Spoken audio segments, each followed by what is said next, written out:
नमस्कार, मैं हूं आपके साथ एकाग्र गुप्ता और आप देख रहे हैं राष्ट्र मिरर।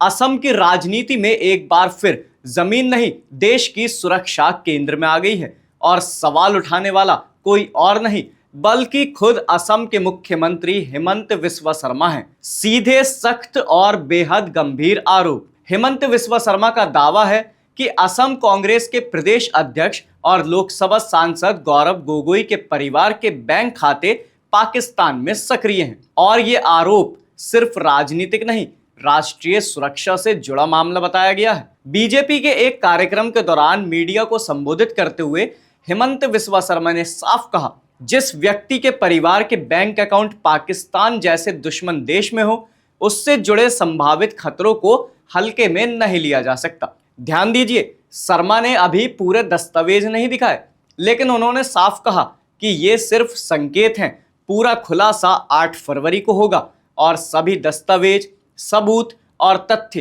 प्रेस कॉन्फ्रेंस में सामने रखे जाएंगे। यानी आरोप नहीं, ऐलान। 7 फरवरी को असम कैबिनेट इस केस से जुड़ी एसआईटी रिपोर्ट पर कार्रवाई तय करेगी। उसी दिन एसआईटी की रिपोर्ट सार्वजनिक की जाएगी और 8 फरवरी को मुख्यमंत्री खुद देश के सामने पूरी सच्चाई रखेंगे। यानी ये कोई टीवी डिबेट वाला आरोप नहीं है, ये सरकारी जांच का मामला है। हेमंत बिस्वा शर्मा यही नहीं रुके, उन्होंने असम कांग्रेस मुख्यालय राजीव भवन को लेकर एक और बड़ा दावा कर दिया। उनका कहना है, राजीव भवन असम विरोधी गतिविधियों का केंद्र बन चुका है। मतलब मामला सिर्फ एक नेता तक सीमित नहीं बल्कि पूरे सिस्टम पर सवाल है। यही वजह है कि बीजेपी इस पूरे मुद्दे को साजिश बता रही है। बीजेपी पहले से ही गौरव गोगोई की पत्नी के कथित पाकिस्तान और आईएसआई से जुड़े लिंक को लेकर सवाल उठाती रही है। अब जब बैंक अकाउंट की बात सामने आई तो मामला और पेचीदा हो गया। और सबसे अहम बात, कांग्रेस की तरफ से अब तक कोई स्पष्ट आधिकारिक बयान नहीं आया है, ना खंडन, ना सफाई, ना दस्तावेज। बीजेपी इसे कह रही है सच सामने आने से पहले की घबराहट। जब दबाव बढ़ा तो गौरव गोगोई ने पलटवार किया। उन्होंने आरोप लगाया कि मुख्यमंत्री हेमंत बिस्वा शर्मा का परिवार करीब 12,000 बीघा जमीन पर काबिज है। लेकिन यही कहानी पलट गई। हेमंत बिस्वा शर्मा ने सीधा ऐलान कर दिया कि 9 फरवरी को गौरव गोगोई और कई कांग्रेस नेताओं के खिलाफ मानहानि का मुकदमा दर्ज किया जाएगा। यानी सिर्फ बयानबाजी नहीं, कानूनी लड़ाई भी है।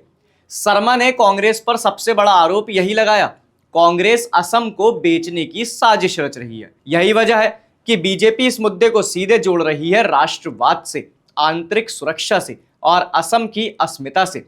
वहीं कांग्रेस इसे राजनीतिक बदला और चुनावी हथकंडा बता रही है।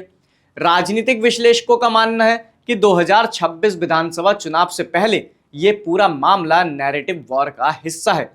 लेकिन फर्क बस इतना है, एक तरफ जांच, दस्तावेज और तारीखें हैं, दूसरी तरफ आरोप, काउंटर और चुप्पी है। अब आपको बताते हैं 8 फरवरी क्यों निर्णायक है। देखिए, इसी दिन तय होगा क्या ये सिर्फ सियासी बयानबाजी है या फिर किसी बड़े और चौंकाने वाले खुलासे की दस्तक।